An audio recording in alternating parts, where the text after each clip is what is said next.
नमस्कार मित्रों। आचार्य निम्मी अरोड़ा का बहुत बहुत प्यार भरा नमस्कार। आशा करती हूँ आप सब कुशल होंगे और स्वस्थ होंगे। मित्रों, आज हम अपने व्यूअर्स की रिक्वेस्ट पर कुंडली में नेता बनने के योग पर कुंडलियों में देखेंगे। कैसे हम नेता बनने के योग देख सकते हैं कि कोई कैसे नेता बनेगा, क्योंकि ये व्यूअर्स की बहुत टाइम से मेरे पास डिमांड आ रही थी कि हम नेता बनने के योग भी चेक करें। तो मित्रों, मैं अपने पावर पॉइंट शेयर करती हूँ आपके साथ। नेता या नेतृत्व बनने के योग, जो कि पॉलिटिशियन कैसे बने या केवल व्यक्ति नेता बन के रह जाए और ज्यादा कुछ कर ना पाए, केवल नेतृत्व करता रहे और सत्ता में ना आए। तो हम दोनों चीजों के योग देखेंगे। इसमें हम सबसे पहले कुंडली में ग्रह कौन से होंगे, उनका क्या रोल होगा, उन्हें देखेंगे। तो ऑलमोस्ट सभी ग्रह इसमें साथ देते हैं, किंतु जो इंपॉर्टेंट ग्रह हैं उसमें सबसे पहले सूर्य और फिर चंद्रमा का नाम आता है। सूर्य जो राजा है, कुंडली में ग्रहों में राजा है। मंगल सेनापति है। चंद्रमा राजसिक वैभव देता है। और शनि शनि जनता का सेवक कहलाता है। मंगल नेतृत्व करता है और कराता है, यानी उसमें जो करेज चाहिए, भिड़ना है, लोगों से बात करनी है, उसके लिए इनका संबंध बुध से भी होना चाहिए। धन योग अच्छा होना चाहिए। और शनि जो जनता का सेवक है, उसके साथ राहु का भी संबंध अवश्य देखें। नेता बनने के योग में राहु का बहुत बड़ा सहयोग होता है, क्योंकि राहु आपसे वह वाणी बुलवाता है जो केवल आश्वासन देती है। राहु आश्वासन देने में बहुत अपनी भूमिका निभाता है। जिनको केवल लोगों को लुभाना है, लुभावनी बातें करनी है, और साथ ही उन वादों को, उन आश्वासनों को पूर्ण नहीं करना है। क्योंकि राहु कभी भी उन वादों को पूर्ण नहीं करता है या उन चीजों को प्रॉपरली नहीं देता है, केवल भ्रम की स्थिति रखता है। कुछ आएगा, कुछ मिलेगा, तो ये केवल राहु आपको भ्रम देता है। और यह भ्रम एक नेता के लिए बहुत अच्छा है, ताकि वह जनता को भरमा भी सके।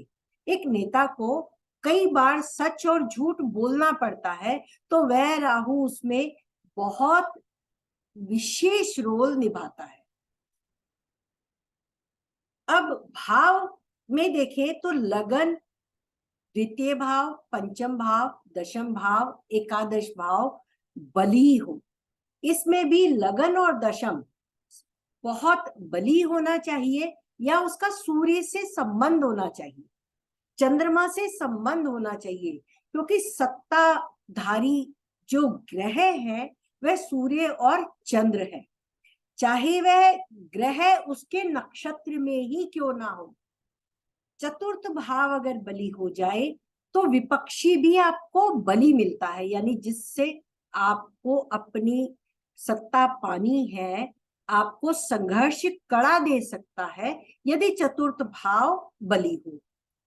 पंचम भाव जुड़ने पर सेवा भावना को बल मिलता है, क्योंकि पंचम भाव जनता है, संतान है देश की। अगर आप कुंडली में संतान देखते हैं तो देश की संतान, देश की जनता आपकी पंचम भाव है। और यदि पंचम भाव से शनि संबंध बना ले, शनि स्थित अच्छी जगह स्थित हो, तो ये सेवा भावना भी देता है। यानी केवल जो नेतागिरी में आते हैं, सेवा भावना जिनमें केवल रहती है, उनका शनि पंचम भाव से संबंध रखता है। तो शनि सुस्थित हो, सेवा भावना देता है। चतुर्थ भाव बली हो, विपक्षी आपको कड़ी टक्कर वाले मिलते हैं। दशम भाव बली हो, लगन भाव बली हो, यानी आप में ये दमखम है कि आप नेता बन सके और नेतृत्व कर सके। छठा भाव कंपटीशन का है, ये भी आपको कड़ी टक्कर देता है, रोग रिपु ऋण का भाव है, किंतु छठा भाव द्वितीय से पंचम है, यानी आपको धन की प्राप्ति कड़े कंपटीशन, अपने द्वंद्वी से कड़े मुकाबले के बाद धन की प्राप्ति होती है। राहु शनि का दशम दशमेश से संबंध हो या उसकी दशा भी आने वाली हो तो वह अवश्य ही आपको नेता बना देता है, यानी आप उस समय चुनाव लड़ रहे हैं तो चुनाव में आपको अच्छे फल प्राप्त हो सकते हैं। शनि नीच का ज्यादा अच्छा है, नीच के ग्रह दशम भाव से संबंध बनाए तो यह आपको नेतागिरी में बहुत आगे ले जाते हैं। चंद्र और सूर्य का संबंध दशम दशमेश लगन लग्नेश या सेकंड हाउस सेकंड लॉर्ड से संबंध हो तो ये अच्छे धन योग देता है।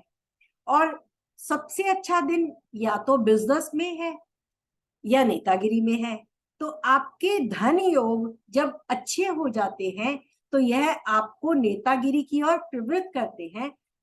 इसमें लगन और दशम भाव अवश्य ही बली होना चाहिए, तभी आपके धन योग इतने फ्रूटफुल होंगे कि आपको नेता बना दे।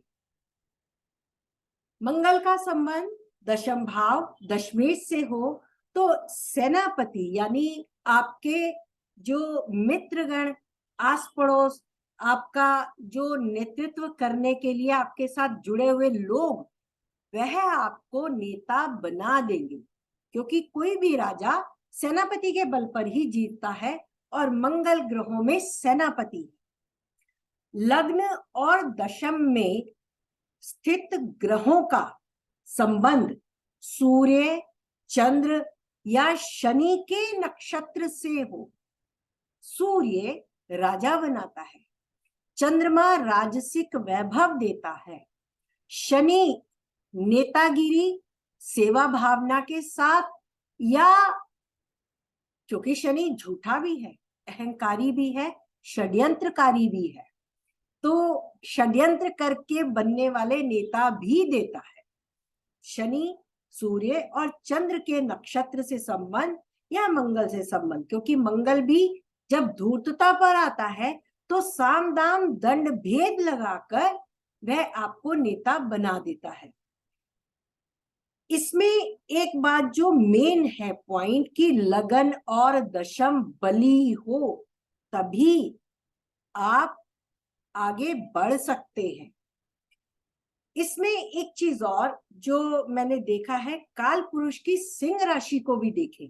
इन नॉर्मल वे में भी काल पुरुष की सिंह राशि यदि अच्छे ग्रह बैठे हो, उच्च का कोई ग्रह ऐसा जो सिंह से संबंध रखता हो, यानी मंगल, मंगल यदि सिंह राशि में हो तो उसका उच्चेश सूर्य है, मंगल जो है वो सूर्य का उच्चेश है, और दशा भी उचित समय हो।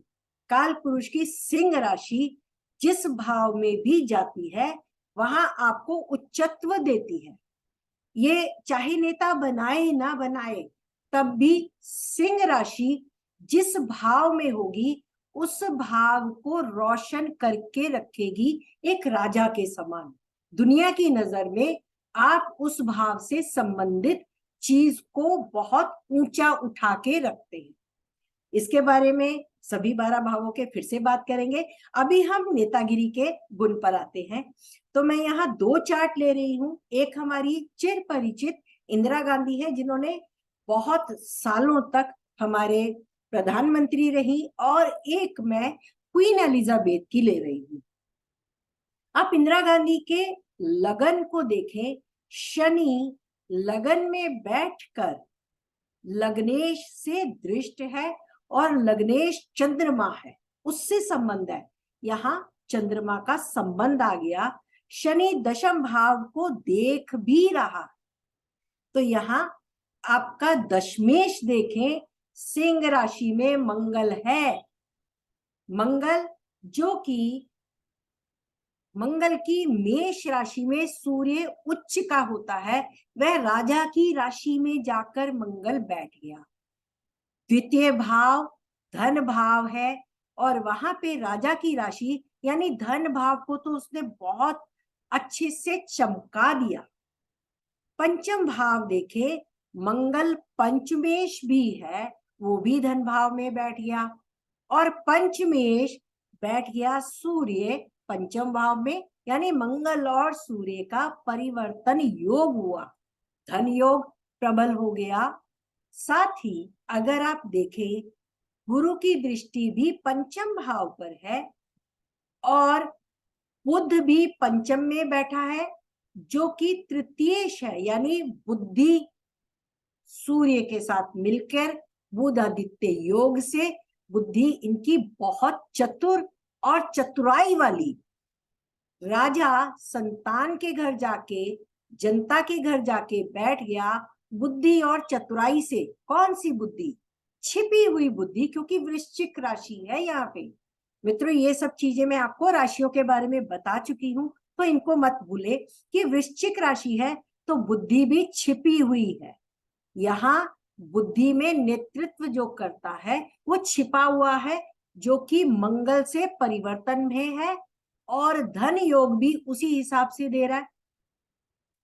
मंगल जो द्वितीय भाव में पंचम से संबंध बना के और साथ ही चतुर्थ दृष्टि के साथ अष्टम पर इसकी दृष्टि, पंचम भाव को स्वयं चौथी दृष्टि से, पंचमेश जो काल पुरुष की अष्टम की राशि है, अष्टम भाव पर मंगल की दृष्टि और भाग्य भाव पर भी मंगल की दृष्टि। भाग्येश गुरु लाभ भाव में यह धन की राशि को पंचम भाव को देख रहा है। पंचम द्वितीय, द्वितीयेश के साथ गुरु का संबंध ये धन योग को बहुत उत्तम धन योग बना के इनको ऊंचाई दे रहा है। नेतृत्व करने के लिए शनि और चंद्र यहाँ पर है। अब मैंने नक्षत्र की बात की थी, तो सूर्य को देखें। सूर्य शनि के नक्षत्र में है। दशमेश मंगल शुक्र चंद्र और राहु के सब में, यानी मंगल में धन, चंद्रमा का राजसिक वैभव और राहु बुलावा बरगलाने वाली पूरी शक्तियां इसमें मौजूद है। आप बुध को देखें तो वो भी शनि के नक्षत्र में है। गुरु को देखें चंद्र के नक्षत्र में है। और यहाँ पर अगर हम देखें सूर्य का नक्षत्र, तो सूर्य यहाँ इतना इंपॉर्टेंट नहीं हो गया जितना कि चंद्रमा और शनि। सूर्य चंद्रमा के, सूर्य शनि के नक्षत्र में और चंद्रमा जो लग्नेश है वह सूर्य के नक्षत्र में है। ये सारे संबंध इन्हें नेतागिरी दे रहे हैं। अगर हम राहु और शुक्र देखें तो राहु यहाँ पर मूल नक्षत्र में है, केतु के नक्षत्र में है, और शुक्र पूर्वाषाढ़ा यानी स्वयं के नक्षत्र में है। शत्रुओं को बहकाकर, धन देकर, धन से, पैसे से या बहलाकर इन्होंने बहुत धन पाया होगा। रोग रिपुर इनका स्वामी। छठा भाव कंपटीशन, जहां पर किसी भी अन्य ग्रह की दृष्टि नहीं है। अब आते हैं क्वीन एलिजाबेथ के चार्ट पर। लगन में केतु है, लग्नेश धन भाव में नीच का अपने नीचेश से दृष्ट है, उच्चेश मंगल साथ में है और मंगल का उच्चेश उसे भी देख रहा है। यहाँ पे अष्टम में चंद्रमा भी जुपिटर और मार्स को देख रहा है और गज केसरी योग भी है। यानी लगन चाहे बली ना हो, लग्नेश बहुत बली हो गया, जो उच्च के मंगल के साथ अपने नीचेश से दृष्ट और चंद्रमा से भी नीच भंग योग में भी है। अब मंगल की पंचमेश होकर यहाँ पे उच्च का है धन योग। सूर्य उच्च का है जो धन भाव में जाकर उसका उच्चेश बैठ गया, उत्तम धन योग बना रहा। यहाँ दशम भाव को देखें, बुध दशम भाव को देख रहा है, यानी दशम भाव बली है, लग्नेश बली है, और शनि का संबंध सिंह राशि से है।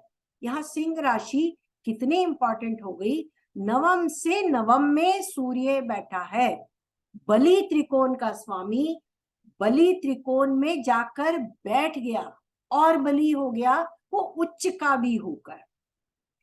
यहाँ पे अगर आप नक्षत्र देखें, लगन उत्तराषाढ़ा नक्षत्र, केतु उत्तराषाढ़ा नक्षत्र, दोनों ही सूर्य के नक्षत्र में, लगन में ही सूर्य का नक्षत्र आ गया। सूर्य केतु के नक्षत्र में और केतु सूर्य के नक्षत्र में, यहां नक्षत्र परिवर्तन भी है। अब चंद्रमा को देखें तो वो बुध के नक्षत्र में है, हालांकि वो स्वराशि है, बुध के नक्षत्र में है, और बुध शनि के नक्षत्र में, फिर चंद्रमा के। तो बुध अब नीच का होकर, नीच का ग्रह यहां भी आ गया, नीच का होके दशम को देख रहा है, वहां पे उसकी उच्च की राशि है। जुपिटर नीच का होके दशम को देख रहा है, लग्नेश है। मंगल नीच का होके अपनी स्वराशि को देख रहा है, जहां उच्च का सूर्य बैठा है, और सिंह राशि जो नवम भाव की है, भाग्य भाव की है, भाग्येश उच्च का हो गया। तो यहाँ पे जनता सेवक उच्च का है, जनता का भी लेवल हाई है, राजा का भी लेवल हाई है, और नीच के ग्रहों का संबंध दशम भाव से जो इन्हें राजनीति में लेके आते हैं। शनि देखें तो वह गुरु के नक्षत्र में है, और शुक्र भी यहाँ पर गुरु के ही नक्षत्र में है। दो प्लैनेट गुरु के नक्षत्र में, और गुरु नीच का दशम भाव से संबंध बना। तो मित्रों, ये नेता बनने के गुण यहाँ आते हैं जब आपके धन योग भी उत्तम हो। और ये तो क्वीन थी, एक क्वीन का चार्ट आप देखें जो रानी रही, इसे हम प्रधानमंत्री ना कहेंगे तो भी रानी रही, यानी वह एक उत्तम स्थान पर स्थित थी, और धन योग भी बहुत उत्तम। जहां आप देखें एकादशेश भी अपने से पंचम में है, शनि की राशि में है, और वो शनि और गुरु दोनों ही शुक्र गुरु के नक्षत्र में है। तो मित्रों, ये थी आज की नेता के गुण। हम आगे और चार्ट लगाएंगे जो भविष्य के नेता होंगे, उन पर भी विचार करेंगे। और आपको फिर से याद दिला दूं, आज केवल अब 3 दिन ही शेष हैं एजुकेशनल वर्गा चार्ट के लिए, जो श्री वीपी गोयल जी पढ़ाने आ रहे हैं, और साथ ही से जन्म समय में शुद्धि कैसे हो सकती है, यानी बर्थ टाइम रेक्टिफिकेशन भी वह हमें समझाएंगे। D24 से टाइम रेक्टिफिकेशन कैसे करें। तो केवल 3 दिन रजिस्ट्रेशन के लिए शेष है। आज ही जो रह गए हैं अपना रजिस्ट्रेशन करवाएं और इसका लाभ उठाएं। आप अपने अपने बच्चों के लिए एजुकेशन जानने के लिए इस वर्गा चार्ट से अवश्य जुड़े। तो आज के लिए इतना ही। अवश्य आशा करती हूँ आपको ये वीडियो पसंद आएगा। तो अपना प्यार, अपना सुझाव देते रहे, और आपकी कृपा हम पर बनी रहे। Thank you so much.